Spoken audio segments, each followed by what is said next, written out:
La TVT au cœur de l'information.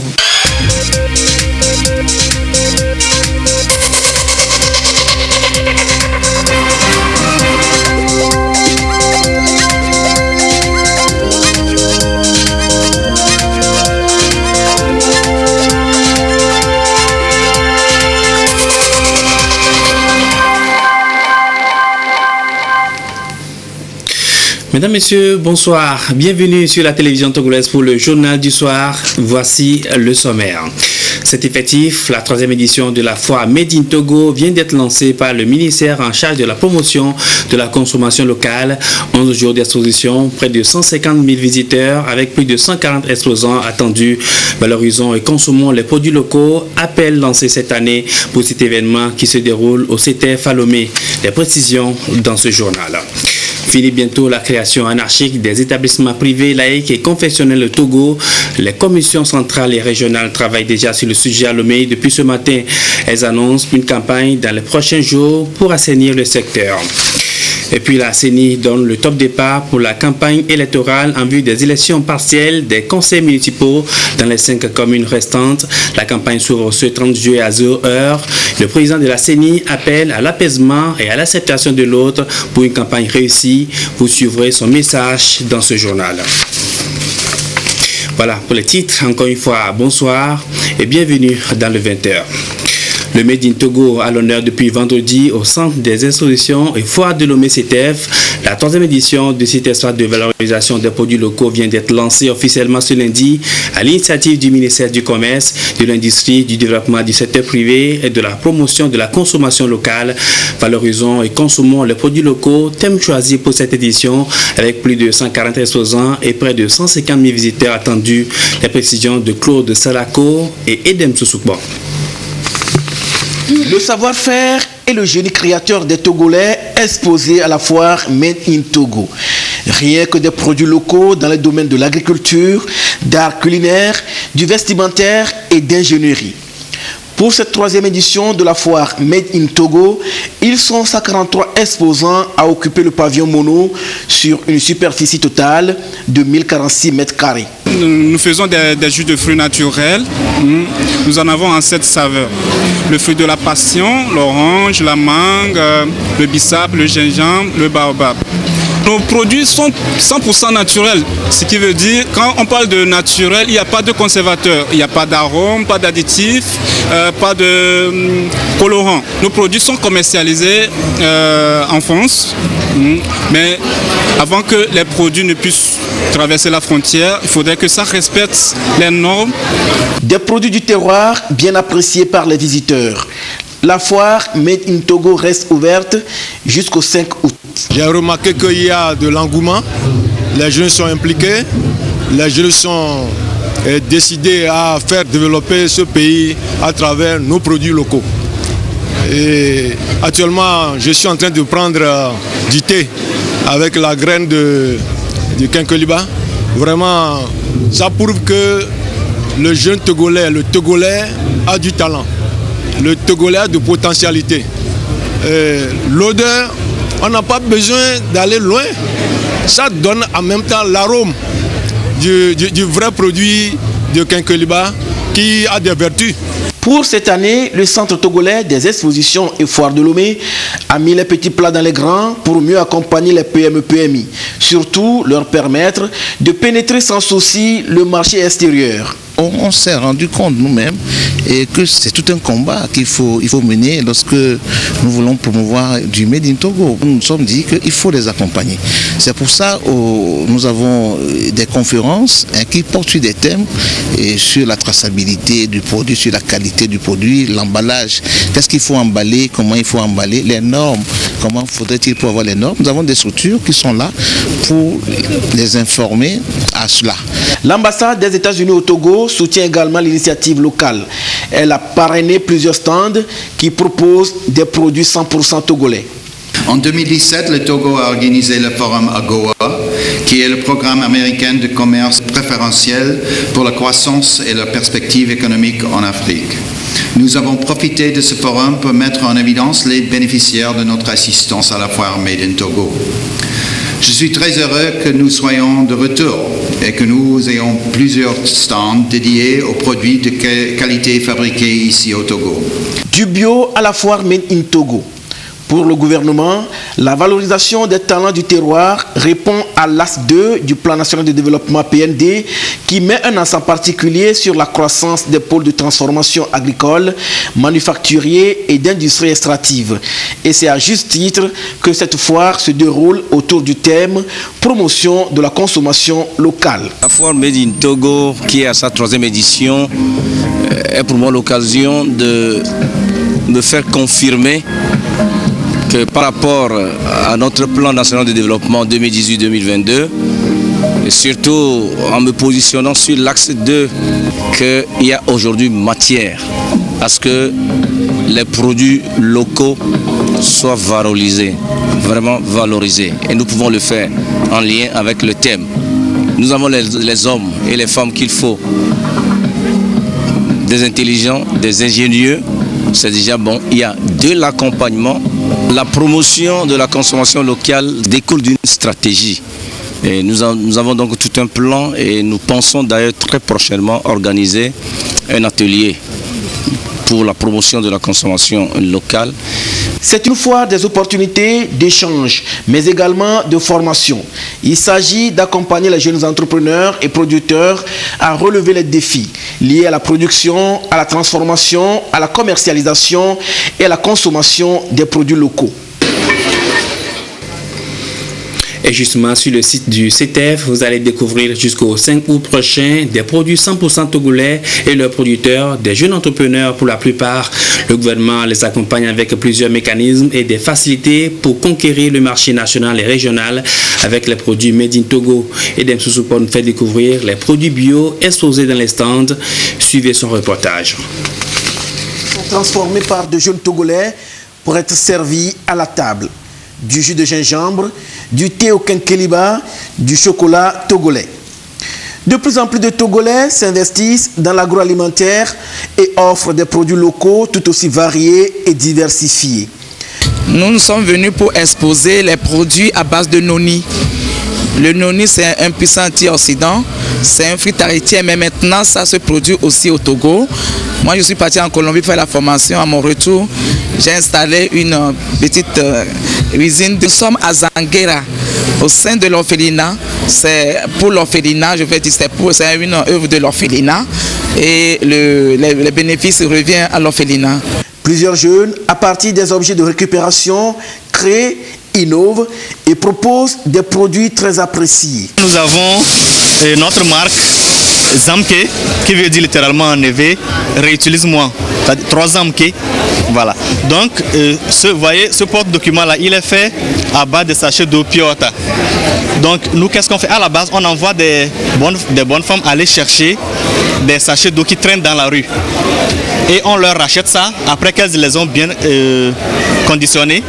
On envoie aux prisonniers de la prison civile de Lomé, qui à leur tour en font des pagnes. Ils les mettent bout à bout pour en faire un pagne.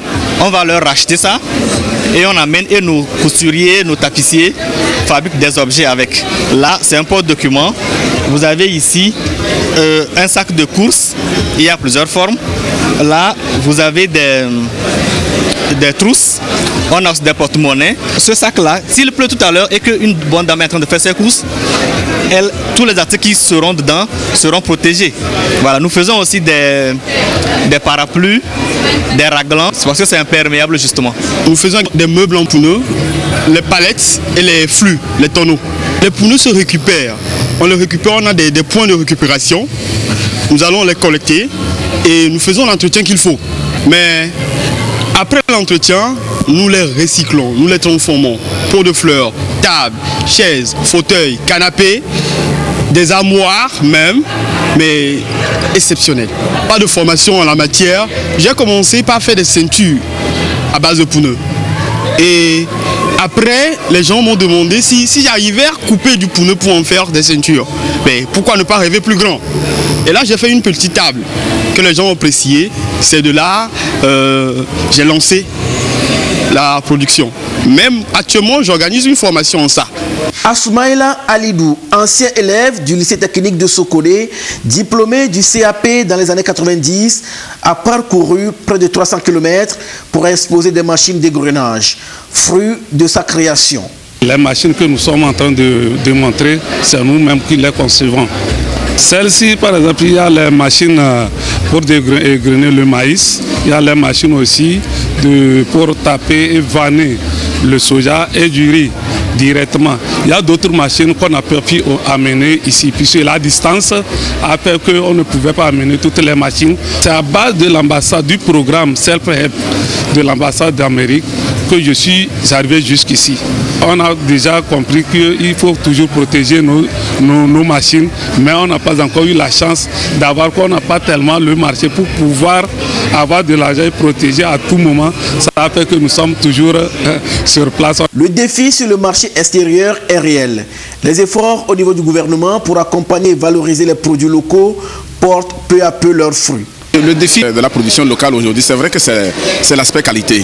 Et notre département travaille là-dessus. Vous voyez, le ministère en charge de l'industrie, du commerce et de l'industrie, a un aspect, l'aspect promotion de la qualité. L'infrastructure qualité est créée par la loi de 2012, qui met en place toute l'infrastructure qualité pour accompagner les entreprises locales. Les produits locaux transformés vont à l'extérieur, notamment dans la sous-région, dans les pays de l'Union européenne et en Amérique. C'est vrai que on aurait souhaité que ce taux d'exportation soit plus élevé, mais pour l'instant, nous pouvons dire qu'au moins nos produits arrivent à accéder à ces marchés-là. C'est vrai, on va maintenant évoluer parce qu'il y a certains petits problèmes de normes. Effectivement, quand vous prenez des produits alimentaires, certains pays sont réfractaires pour que nos produits puissent accéder à leur marché par rapport aux normes. Et nous sommes en train de travailler là-dessus pour améliorer la qualité des emballages, pour améliorer la qualité même de conservation de ces produits-là. L'une des ambitions du gouvernement est de passer désormais de l'exportation des matières premières brutes à la transformation. Ceci dans le but de créer des chaînes de valeur, sources de richesse et d'emploi. Grâce à l'environnement favorable aux affaires, ce sont des opportunités qui s'offrent donc aux jeunes, surtout pour oser et devenir des opérateurs économiques accomplis. C'est un déplacement pour aller soutenir les producteurs du riz et les éleveurs à plus de rendement. Le ministre Noël Koutera Bataka poursuit sa tournée dans les différentes préfectures. Après Kéran et Doufelgou, il s'est rendu dans les préfectures de la Bina, Bassar et Dankben pour le même exercice. Le point de la tournée avec Nestor Mouzou. À Alambourgou, dans la Bina, un homme s'illustre dans l'élevage de moutons. Il s'agit de Jacob Ahourma. Les échos de ce dernier sont parvenus aux oreilles du ministre de l'Agriculture, de la Production animale et halieutique. Koutera Bataka s'est rendu dans sa bergerie pour toucher du doigt le travail qui se fait. J'ai commencé par élever les moutons depuis 2007. 2007, là, j'ai commencé avec 15. En 2015, maintenant, j'ai eu la chance d'être aidé par PASA. Ils m'ont donné une subvention pour partager. Ils ont donné 2 888 000. Et moi, j'ai complété. Le total faisait 3 500 000. Et on m'a construit la bergerie, la clôture. Maintenant, j'ai augmenté maintenant l'effectif. Avec l'arrivée du ministre, je suis tellement ému parce que vraiment, ça veut dire que je suis reconnu déjà sur le plan national. Donc, je dis merci, coup de chapeau au ministre qui a pensé faire la visite. Un autre pôle d'attraction dans la Bina, c'est le ZOP de riz de Pagouda. Le ministre y est allé pour jauger la capacité de production et de transformation de cette unité et se faire une idée des emplois et revenus générés. Le ministre Bataka a exhorté les acteurs de cette unité à une meilleure organisation pour un travail efficace afin de créer vraiment une valeur ajoutée. À propos toujours du riz, un projet a été élaboré pour promouvoir cette culture dans la région de la Kara. Il s'agit du PDP-RK. Le projet de développement de la production rizicole dans la Kara est mis en œuvre dans les 7 préfectures que compte la région. Des bas-fonds ont été aménagés au profit des producteurs. Le ministre de l'Agriculture, de la Production animale et halieutique s'est déplacé sur 2 sites, celui de Kacha dans la préfecture de Bassar et celui de Tapoun dans Dankpen. On a commencé depuis 2011 et par après 2016, on a aménagé notre bas-fond. Et à partir de l'aménagement, vous voyez que maintenant, il y a évolution. Ce qu'on trouvait maintenant, c'est augmenté par rapport qu'avant. Au premier abord, pour semer ici, on faisait à la volée. Et après, les techniciens sont venus vers nous montrer comment semer à la ligne. Et là-bas, il y avait aussi un rendement quand même, mais avec repiquage, un pied par poquet, on voit que là-bas, il y a encore davantage. Sur les 2 sites, le ministre a appelé les producteurs à une exploitation rationnelle et au développement des filières additionnelles pour induire un grand nombre d'emplois comme l'attend le plan national de développement. Le Togo aura bientôt sa 10e stratégie nationale de développement de la statistique et viendra fournir les données nécessaires dans l'implémentation du plan national de développement PND au profit des populations. Les précisions de Lucassi. Le Togo s'est inscrit ces dernières années dans la conception et la mise en œuvre de projets et programmes de développement économique et social au bénéfice des populations. Le pays s'est doté de sa première stratégie nationale de développement de la statistique SNDS sur la période 2009-2013 pour un suivi et évaluation efficace de ses réalisations. Pour faire face aux enjeux de l'heure et s'inscrire dans la dynamique du plan national de développement 2018-2022, l'élaboration de la seconde SNDS est ici lancée. Depuis 2013, nous élaborons les indicateurs, les statistiques à travers des plans d'action annuels. Et ce qui n'est pas bien. Il nous faut un document de stratégie, un document cadre, et c'est ce document-là dont nous venons de lancer l'élaboration, et il nous permettra d'inscrire toutes les grandes actions, toutes les stratégies pour mettre à la disposition des décideurs et des parties prenantes les données statistiques nécessaires aux prises de décision et aux évaluations des plans d'action, des plans et politiques de développement. Cette stratégie va contribuer aussi à bâtir un système statistique national performant, crédible, dont la production répond aux besoins des gouvernants. C'est au regard de cet enjeu que la Banque africaine de développement BAD accompagne le Togo dans cette démarche. La Banque africaine de développement travaille dans le sens du développement de ses pays membres régionaux. Elle se doit donc d'appuyer le gouvernement togolais pour la deuxième stratégie qui démarre maintenant, afin que le gouvernement togolais puisse avoir les éléments à sa disposition pour orienter son développement.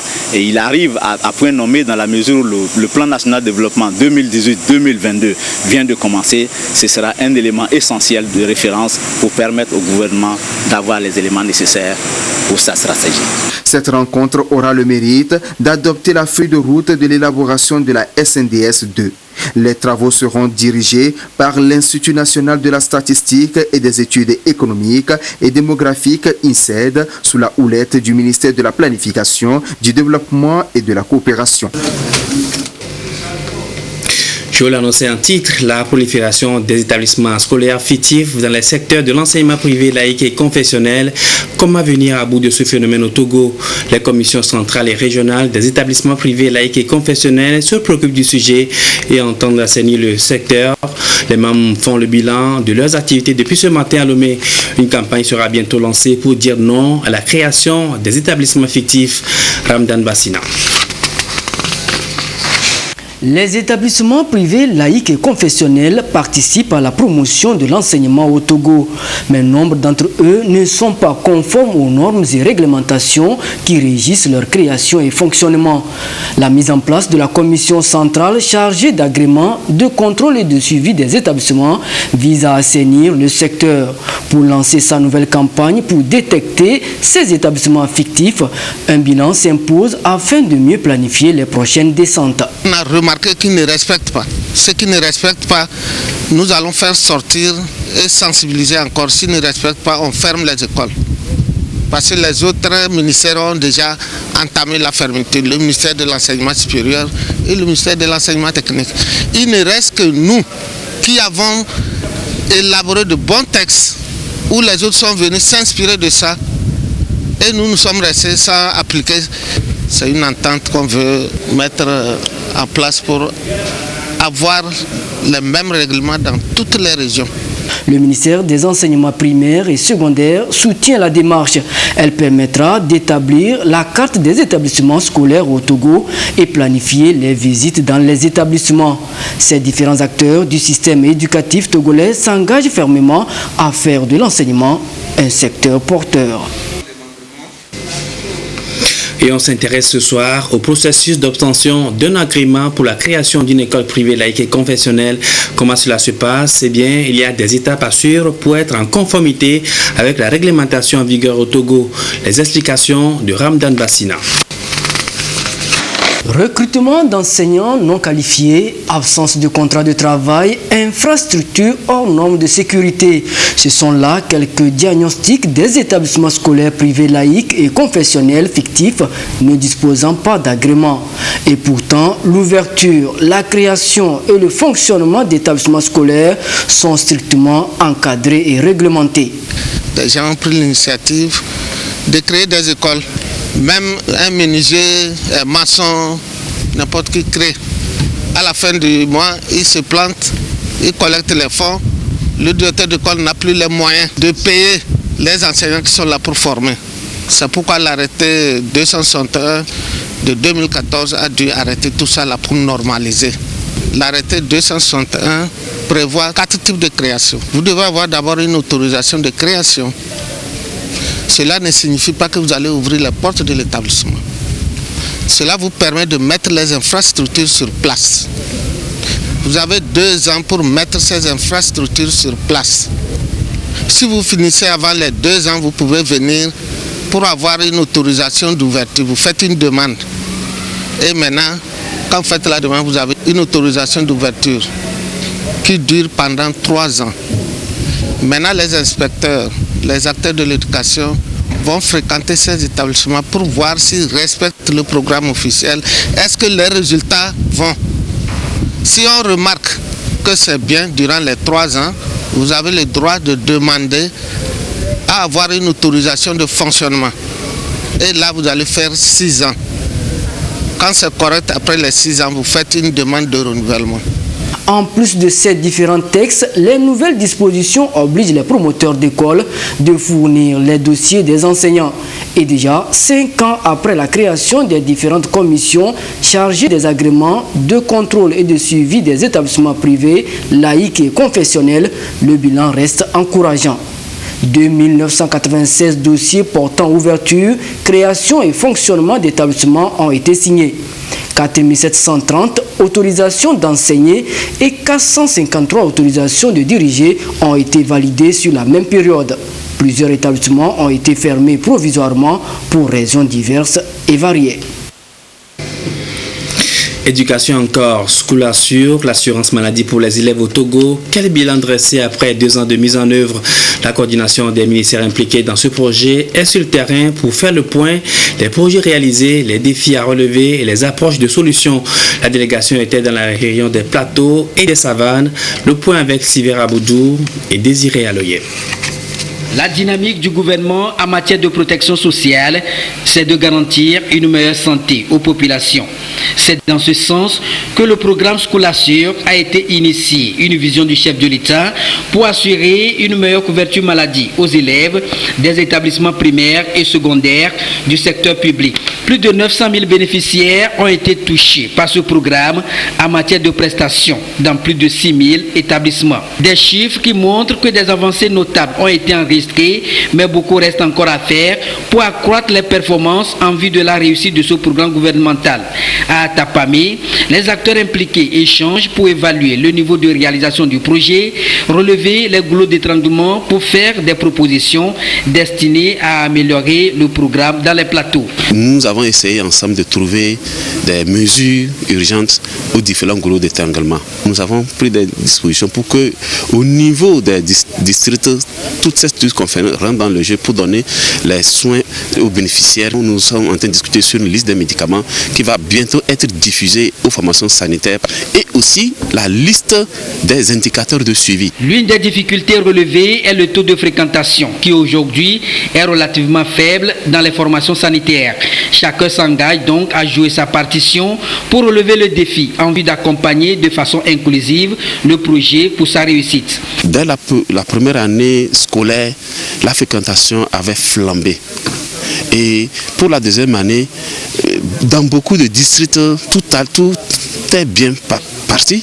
Les fréquentations sont relativement bonnes comme l'année dernière, mais dans certains, l'information était mal passée. Les gens pensaient que Scolassure était arrêté, ce qui est faux, alors que l'argent est disponible pour rembourser les prestations. Donc aujourd'hui, c'est déjà corrigé d'ailleurs dans plusieurs districts qui étaient restés silencieux. Le programme prend en compte plusieurs aspects, notamment la consultation, l'analyse, la biologie, la pharmacie et l'hospitalisation des bénéficiaires. L'ambition du gouvernement à travers ce programme de politique sociale est de faire en sorte que chaque élève bénéficie de cette initiative pour améliorer significativement leurs soins de santé. School assure un plan d'action sociale du gouvernement togolais pour assurer la couverture maladie universelle aux élèves et écoliers sur l'ensemble du territoire national. School assure fonctionne en plein temps toute l'année donc au niveau central. Il faut alors œuvrer à la dynamisation et à la continuité de l'assurance au bénéfice des élèves. Une tournée conjointe des ministères impliqués, de l'unité de coordination du programme et des assureurs pour rappeler les principaux éléments du programme School assure, sensibiliser, emmener les parents d'élèves et élèves bénéficiaires directs à l'utilisation suffisante du produit. En somme, faire le bilan à mi-parcours depuis sa mise en œuvre en 2017.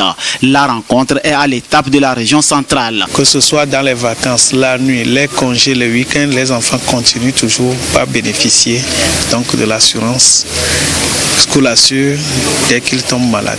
Les parents, quand ils ont tous les enfants qui ont leurs élèves dans les établissements publics, dès qu'ils tombent malades, il ne faut pas qu'ils hésitent à amener les enfants à la consultation. On n'attend pas toujours la maladie, il faut que les gens respectent les conseils préventifs. Tout ce qui fait éviter la maladie. Mais si un enfant tombe malade, il n'a qu'à aller à la consultation. La coordination cherche à améliorer la prestation. L'utilisation de School assure vise 2 millions d'élèves des écoles publiques du Togo. Une mesure, une volonté, une politique sociale du chef de l'État pour porter le niveau de couverture maladie nationale à environ 40% de la population en continuité avec les efforts précédents de l'INAM. L'idéal, que personne ne tombe malade. Et si cela arrivait, le gouvernement agit à travers ce garde-fou School assure au niveau des élèves pour contribuer à faire du Togo un État prospère. Une préoccupation du chef de l'État. La suite de cette édition, sachez que ce mardi 30 juillet à 0h s'ouvre la campagne électorale en vue des élections partielles des conseils municipaux dans les 5 communes. Il s'agit de AV2, Bassa 4, Oti Sud 1, Wawa 1 et Zior 4. Cette campagne prendra fin le 13 août à 23h59. C'est ce qu'a indiqué la CENI cet après-midi à la veille du début de la campagne. À travers un message, le président de l'institution a appelé à l'apaisement et à l'acceptation de l'autre pour le succès de cette étape importante du processus électoral. Suivez sa déclaration.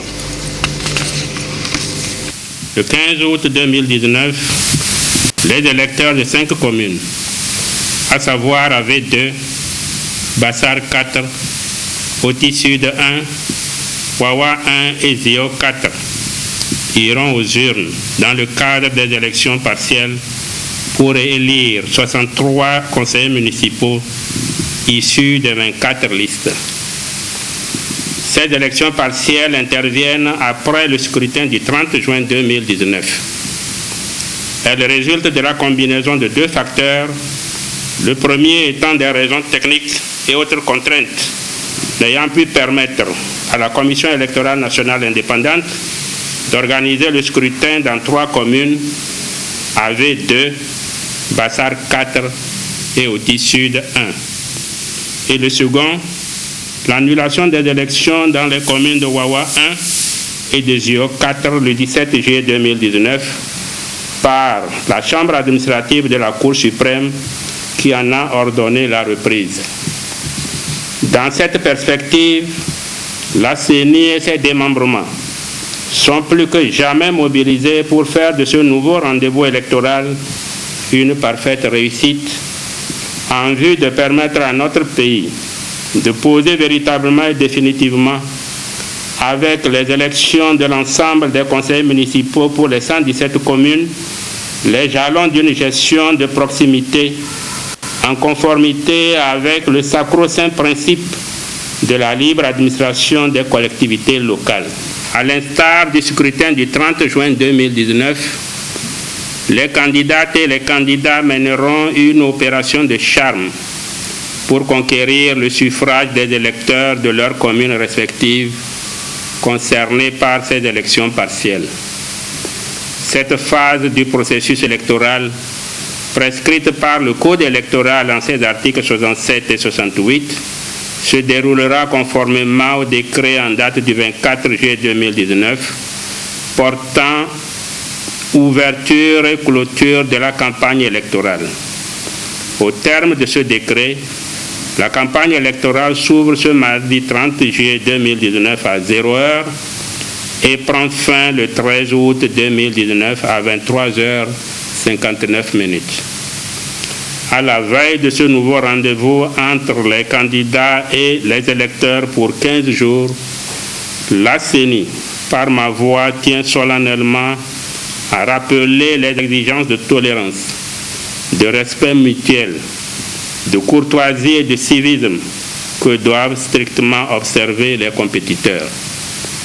Il est de notre responsabilité collective et individuelle d'œuvrer pour un scrutin apaisé qui passe, à notre avis, par une campagne sans invective ni provocation ou acte de violence, d'ailleurs incompatible avec les valeurs démocratiques et les prescriptions du Code électoral, notamment la liberté de réunion pour tous les candidats sur l'ensemble du territoire national durant la campagne électorale, l'interdiction des réunions électorales sur la voie publique, réunions qui ne peuvent aussi se tenir entre 22h et 6h du matin, la déclaration des dites réunions au préfet ou au maire au moins 24 heures à l'avance en leur cabinet, par écrit et au cours des heures légales d'ouverture des services administratifs. Le respect des emplacements prévus pour la position des affiches, l'interdiction des pratiques publicitaires à caractère commercial par voie de presse, de radiodiffusion, les dons et libéralités en argent ou en nature pour influencer ou tenter d'influencer le vote. L'utilisation des biens ou moyens d'une personne morale de droit public, d'une institution ou d'un organisme public. La CENI sait compter sur votre maturité politique et vous rassure que toutes les dispositions sont prises pour la sécurisation du processus électoral, en l'occurrence la campagne électorale dans les 5 communes où se tiendront les élections partielles des conseillers municipaux. Par avance, permettez-moi de réitérer la reconnaissance de la CENI aux forces de l'ordre et de sécurité pour leur travail remarquable. J'associe également à cette marque de gratitude toutes les autres parties prenantes pour leurs diverses contributions à la réussite du processus électoral et à l'édification de la démocratie dans nos communes et dans notre pays. C'est sur ces notes de remerciement que j'annonce l'ouverture de la campagne électorale ce mardi 30 juillet 2019 à 0h dans les 5 communes précitées. Bonne chance aux candidates et aux candidats. Je vous remercie de votre aimable attention. C'était donc le message du président de la CENI à quelques heures de l'ouverture de la campagne électorale en vue des élections partielles des conseils municipaux dans les 5 communes. Et avant de refermer cette édition, je donne lecture de ce communiqué du ministre de l'Enseignement supérieur et de la Recherche. Les résultats de l'examen du brevet du technicien supérieur BTS seront proclamés le 30 juillet 2019 à 15h À cet effet, les candidats peuvent consulter les résultats via l'application mobile Swissco et sur le site internet www.swissco.net. Swissco est téléchargeable sur Play Store et notez bien, pour toute information complémentaire, contactez la société Swissco au 90 97 67 67 ou le 90 99 21 77. Et c'est la fin de cette édition. Merci à vous qui l'avez suivi. Passez une très belle soirée.